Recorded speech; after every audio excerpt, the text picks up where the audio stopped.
American Pharoah Stakes, got to pay attention to the number 3, Next Level, right out of the gate. Boom, goes down, gets up thankfully and is healthy, but your 4th betting choice at 10-1 is pretty much immediately out of the American Pharoah Stakes. This is a Breeders Cup Juvenile win, and you are in. The Brisnet Prime Power had Muth on top with a 142.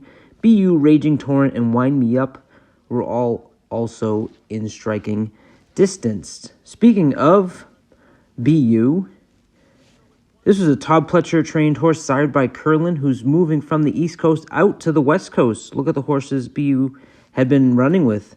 Timberlake and Locked. Those 2 horses had big days, winning the Champagne and the Breeder Futurity at Keeneland. Wind Me Up was the other Bob Baffert trained horse who took them to the front end, was a little wound up before the race.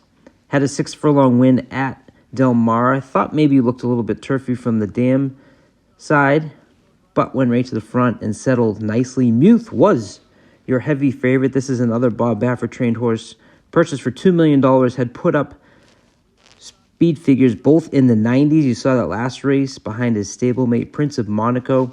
And as they approach the turn here, Muth is going to come up alongside his stablemate Wind Me Up. Wind Me Up does well to hang on here. Another horse to pay attention to going forward is the number 5 Doug O'Neill trade Raging Torrent, who added blinkers and showed some really speed. But Muth is possibly the next star in the making.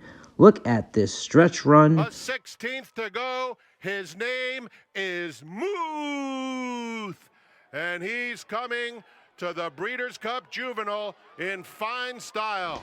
That's right. Muth and Wind Me Up, the Bob Bafferts, go 1-2 in the American Pharoah Stakes. Don't get any points because of Bob Baffert's situation with CDI for the Kentucky Derby.